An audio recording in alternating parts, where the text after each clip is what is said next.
하나님의 말씀은 창세기 22장 2절입니다. 여호와께서 이르시되 내 아들 내 사랑하는 독자 이삭을 데리고 모리아 땅으로 가서 내가 내게 일러준 한 산 거기서 그를 번제로 드리라. 아멘. 이삭이 탄생하였고 또 이삭을 조롱하는 이스마엘을 본 사라로 인하여 아브라함은 근심이 끊기지 않고 있었습니다. 그리고 이제 이스마엘과 하갈을 마침내 아브라함은 그의 집에서 내쫓아 그를 이제 집에서 영원히 분리하고 그 가정에는 이제 흔히 말하는 행복과 평화가 찾아왔습니다. 그런데 이렇게 행복과 평화, 다시 말하면 이삭이 젖을 뗀 이후에 이삭의 자라나는 모습을 보며 하나님이 나에게 말씀하신 것을 이루어 주셨구나. 또 아이들이 자라나는 것을 보면서 100살이나 먹은 노인이었던 아브라함은 기쁨과 즐거움 그리고 가정에는 평화가 가득하였을 것이라 이렇게 추측이 되어집니다.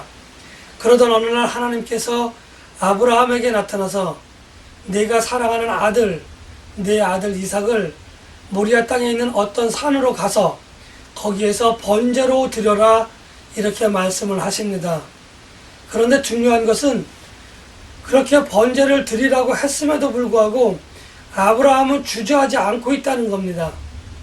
그래서 그 다음날 아침 일찍 아브라함은 종 2명과 이삭을 데리고 또 그리고 번제에 쓸 나뭇가지와 불을 가지고 그렇게 이제 준비해서 하나님의 말씀하신 모리아 땅을 향하여 한 걸음 한 걸음 나아가게 되어야 됩니다.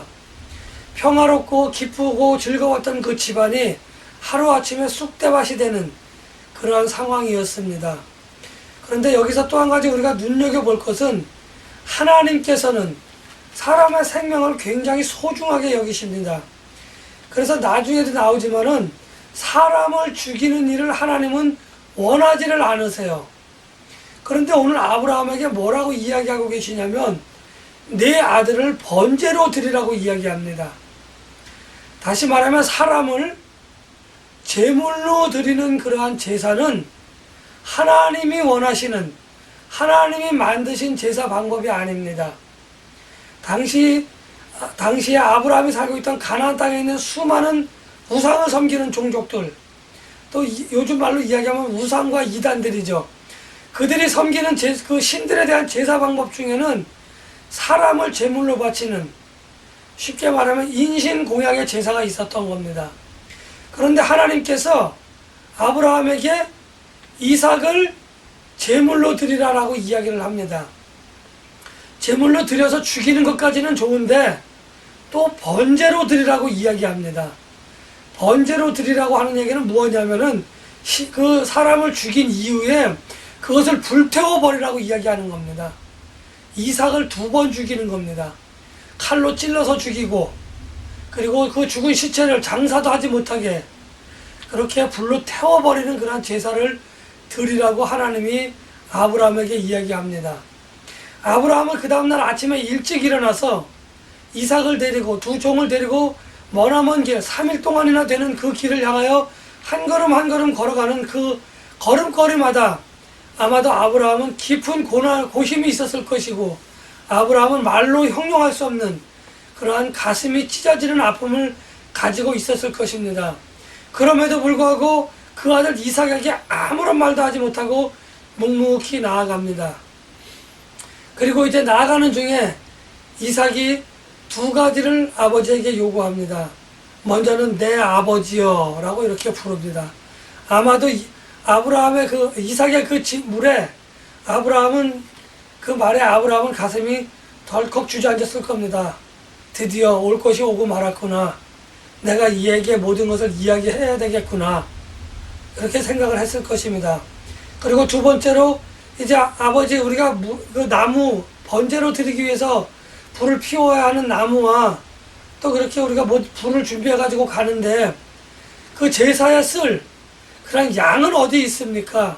그 어린 양은 어디 있습니까? 이렇게 물어봅니다. 그런데 이삭에게 아브라함은 내가 그 어린 양이다 이렇게 이야기하지 않습니다. 그리고 뭐라고 이야기하냐면 하나님께서 다 준비해 놓으셨어 라고 이렇게 이야기를 합니다. 거짓말인지 아니면 아브라함의 신실한 믿음을 하나님의 그 마음을 알고 있었는지 우리는 잘 알 수 없습니다. 대화만으로 봤을 때에는 하나님의 마음을 아브라함은 잘 알기도 하면서 또 거짓말을 하지 않는 그러한 범위 내에서 이삭에게 그렇게 이야기를 했던 겁니다. 그리고 마침내 모리아 땅에 3일 만에 도착하고 그리고 한 산에 이르러서 이제 두 종은 너희들은 여기서 밑에서 기다려라 라고 이야기를 하고 아브라함과 이삭은 나뭇가지와 불을 들고 산 위로 올라갑니다. 올라가서 단을 정성스럽게 단을 쌉니다. 그리고 이삭의 두 팔을 묶습니다. 두 다리를 묶습니다. 이제 찌르기 위해서 칼로 이삭을 죽이기 위하여 칼을 높이 치켜든 순간 하나님께서 급하게 부르십니다. 아브라함아 아브라함아 내가 내 아들 이삭을 사랑하지만 나를 위하여 내 아들을 죽이기까지 순종하는 그 믿음을 내가 보았다. 이제 내가 내 자손들을 이삭 이후에 태어나는 자손들을 하늘의 별과 같이 바닷가의 모래와 같이 그렇게 창성하게 번성하게 해주겠다. 이렇게 하나님께서는 아브라함에게 또다시 약속을 하십니다. 왜 하나님께서 아브라함에게 요구하는 제사의 방법이 사람의 목숨을 빼앗는 제사의 방법이었을까요? 그 방법을 둘째치고 그 아들 이삭을 왜 번제로 드리라고 이야기를 했을까요? 오늘 제가 여러분들과 함께 이야기를 나누고자 하는 아주 중요한 포인트 두 가지를 함께 이야기하고자 합니다. 하나님께서는 아브라함을 시험하십니다. 아브라함을 시험하시는데 우리가 당하는 시험, 내가 당하는 시험에는 하나님이 주시는 시험과 사탄이 주는 유혹의 차이점이 있는데 먼저 사탄이 나에게 주는 유혹은 참으로 나에게 달콤합니다. 네가 좀 더 편하게, 네가 좀 더 부담스럽지 않게 그렇게 하려고 하는 거야. 그러니까 네가 그 일을 해도, 네가 그렇게 해도 다른 사람들에게 피해가 되지 않아. 그러니까 걱정하지 말고 그렇게 해. 하나님이 너를 해치지는 않을 거야. 하나님은 너에게 벌을 내리시지 않을 거야 라고 해서 우리를 편안하게 그렇게 만드는 것이 사탄이 우리에게 주는 유혹입니다. 그러나 반면에 하나님이 우리에게 주시는 시험은 참으로 가혹합니다. 내가 견딜 수 없을 만큼, 내가 힘든 만큼 그렇게 우리를 괴롭히는 시험입니다. 그런데 하나님이 주시는 시험과 사탄이 주는 유혹의 다른 점이 뭐냐면 하나님께서 우리에게 주시는 시험은 우리의 믿음을 한 단계 업그레이드 한다는 거죠. 반면에 사탄의 유혹은 우리들의 믿음을 다운그레이드 한다는 겁니다. 내가 이것을 통해서 나의 믿음이 좋아질 것이냐, 이것을 통해서 나의 믿음이 한 걸음 뒤로 물러날 것이냐, 이것을 가만히 생각해 보면 이것이 과연 하나님께로부터인가, 이것이 과연 사탄으로부터인가 아주 구별하기 쉬운 방법입니다. 그런데 많은 사람들은 거꾸로 생각을 해요. 내가 힘들고 어려운 시험을 당하게 되어지면 이것은 사탄이야. 이것은 사탄이 주는 유혹이 되어지는 거고, 나에게 편하고 나에게 좋은 것이 주어지면 이것은 하나님이 나에게 주시는 은혜이고, 이것은 하나님이 나에게 주시는 그런 유혹이야, 시험이야, 이렇게 생각한다고 하는 거죠. 하여튼간 오늘 아브라함은 하나님의 시험을 잘 이겨냈습니다. 잘 견뎌냈습니다. 그래서 하나님께서 또다시 아브라함에게 네 자손들을 하늘의 별과 같이 바닷가의 모래와 같이 많게 해주시겠다고 다시 한번 확실하게 약속을 해주시는 겁니다. 이미 이삭이 태어남으로 인해서 하나님께서는 그 약속의 첫 단추를 꿰셨다는 거죠. 그러나 아직은 그 약속이 완전하게 이루어지지 않았고 그 약속이 이루어지는 과정 속에 있다고 하는 것을 아브라함은 아마도 알고 있었을 것이라 이렇게 생각을 합니다. 그랬기에 또 아브라함이 100살이 되어서 얻은 이삭이지만 하나님이 하시고자 하면 하시지 못할 일이 없다고 하는 것을 알았어요. 아브라함은. 왜? 사라가 그 나이가 많은 그 나이에도 더 이상 사람의 생각으로는 임신할 수 없는 그 나이임에도 불구하고 임신을 했고 출산을 했다고 하는 거죠. 요즘과 같이 의료기술이 좋아서 C석션으로 그렇게 그 아이를 태어나게 하는 것이 아니라 그 당시에는 그렇게 하지 못할 의료기술이 있었기 때문에 자칫 잘못하면 아이도 죽고 아이를 태어나게 하는 어머니도 죽을 수 있는 그런 상황이 다분했다고 하는 겁니다. 사라가 노산입니다. 나이가 많아서 위험한 상황이었어요. 그럼에도 불구하고 건강하게 아기도 건강하고 엄마도 건강하게 출산했다고 하는 것을 아브라함은 두 눈으로 분명히 보았습니다. 그렇기 때문에 아브라함은 이삭을 바치라? 바치라면 바치지. 하나님께서 하신 것을 보았기 때문에 아브라함은 두려움이 없었던 겁니다. 또 반면에 아브라함은 이미 100살이 넘었어요. 이삭이 맘만 먹었다고 한다면 아브라함이 자기의 손을 묶으려고 할 때에 자기를 제물로 삼기 위해서 묶으려고 할 때에 얼마든지 뿌리치고 도망갈 수 있었을 것입니다. 그럼에도 불구하고 이삭은 아버지의 마음도 헤아리고 어쩌면 하나님의 마음도 헤아렸는지 모르겠습니다. 그래서 이삭은 순순히 아버지가 포박할 때에 포박을 당하였고 제단 위에 올려놓을 때에 순순히 그 제단 위에 누워 있었던 것입니다. 그래서 이제 마침내 하나님께서는 아브라함과 이삭의 그 순종하는 그 믿음을 보시고 아브라함에게 하나님이 예비한 제물, 저 뿌리 나뭇가지에 걸려있는 그러한 그 양을 발견하도록 하셨고 그 양을 대신해서 이삭을 대신해서 번제로 드리고 여호와 이레라고 하는 그러한 그 모리아산에 하나님의 나타나심을 하나님의 은혜를 기리면서 창세기 22장은 끝나게 되어집니다. 그리고 그 끝나는 22장 끝마무리에 가면 아브라함의 또 다른 동생 나홀, 아브라함의 아버지 이름도 나홀이지만 동생 이름도 나홀입니다. 그에게서 12명의 자녀가 탄생을 하게 되어집니다. 그 탄생하는 12명의 자녀들은 12명의 아들들은 나중에 12지파를 이루게 되는 그러한 놀라운 그러한 그 모습을 하나님께서는 이제 성경을 통해서 우리들에게 이야기를 해 주십니다. 그래서 12지파는 하나님으로부터 선택된 그러한 지파라고 우리가 이야기를 할 수 있습니다. 이제 하나님의 말씀으로 다시 돌아오겠습니다. 오늘 아브라함의 마음을 보면서 오늘 함께 예배하는 저와 여러분들의 마음은 어떠한지 한번 되짚어 보고자 합니다. 아브라함은 하나님께서 미리 제물을 준비하실 것을 알았기 때문에 그저 순종하는 마음으로 하나님께서 준비하셨을 것이라고 하는 마음으로 그렇게 예배를 드리기로 작정을 하고 길을 떠납니다. 요즘 말로 이야기하면 제사를 드리고자 그렇게 길을 떠납니다. 우리가 예배를 드린다 이렇게 이야기하지만 사실 예배는 내가 드리는 것이 아닙니다. 하나님께서 예배를 베풀어 놓으시고 예배라고 하는 어떤 그런 그 잔치를 베풀어 놓으시고 거기에 저와 여러분들을 부르시는 겁니다. 그래서 우리는 하나님의 부르심에 응답해서 그 예배에 참석하는 겁니다. 다만 그 예배를 지금은 우리가 사람과 사람들이 모여서 예배를 드리지만 이제 우리가 하나님과 만나 함께 예배를 드릴 때에는 그냥 하나님 앞에서 하나님이 주관하신 정말 참다운 예배를 우리는 드릴 수가 있는 겁니다.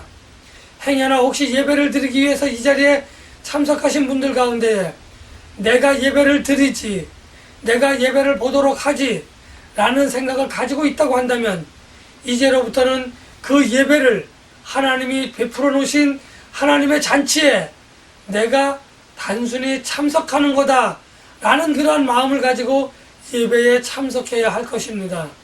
내가 예배를 드리고 내가 예배를 참석하고 안 참석하고 중요한 것이 아니라 일단은 예배의 주체가 하나님이시라고 하는 그 사실을 우리는 분명하게 기억하고 분명하게 깨달아야만 하는 겁니다.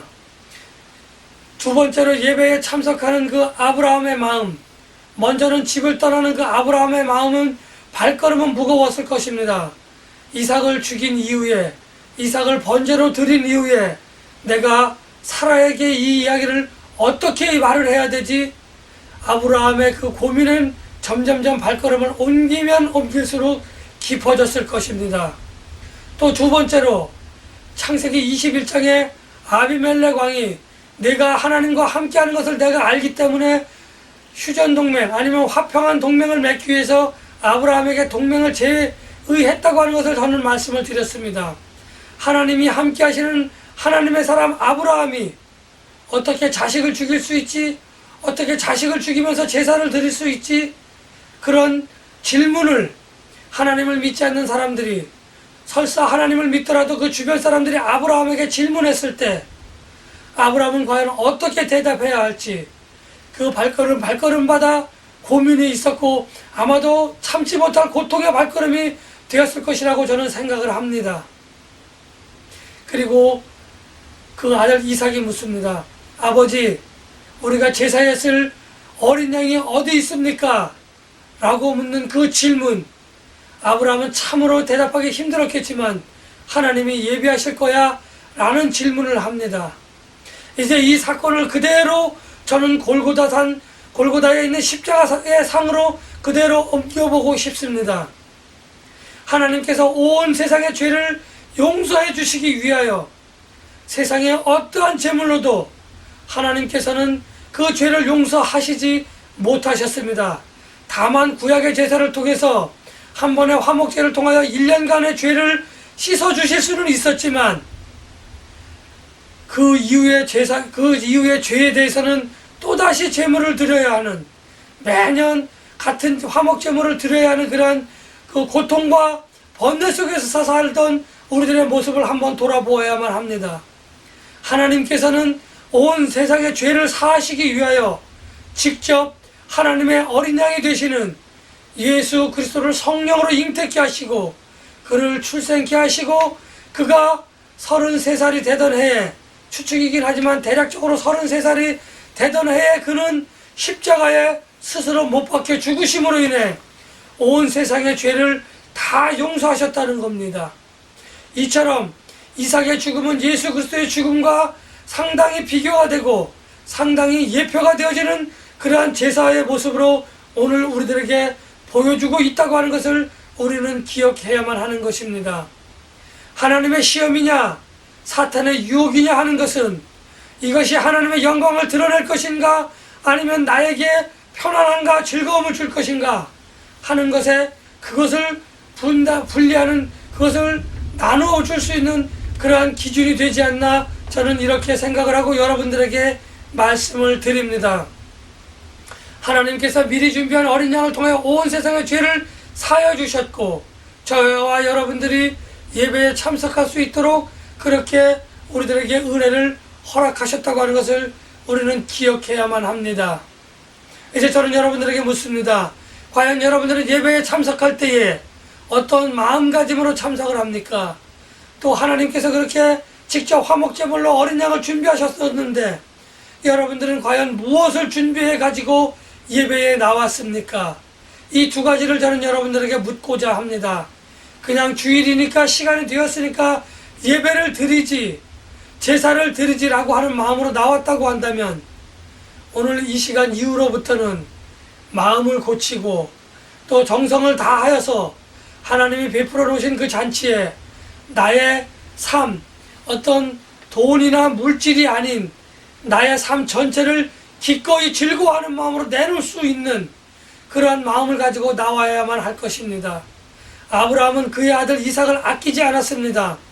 이삭은 자기의 몸을 번제물로 드리기에 주저하지 않고 과감하게 아버지의 그렇게 하는 것에 순종했습니다. 하나님께 대한 아브라함의 순종, 또 아버지 아브라함에 대한 이삭의 순종은 오늘 하나님의 말씀에 기록되어져서 저와 여러분들에게 많은 것으로 교훈을 주고 많은 것으로 생각나게 하신다고 하는 것을 우리는 기억해야만 합니다. 여러분들이 드리시는 예배, 한순간 한순간의 예배가 그냥 한순간이라고 볼 수도 있지만 하나님 앞에서 영원히 기록될 예배라고 하는 것을 잊지 마시고 예배를 드릴 때에 마음을 다하며 뜻을 다하며 성품을 다하는 저와 여러분들이 되시기를 예수님의 이름으로 간절히 축복하며 기도합니다.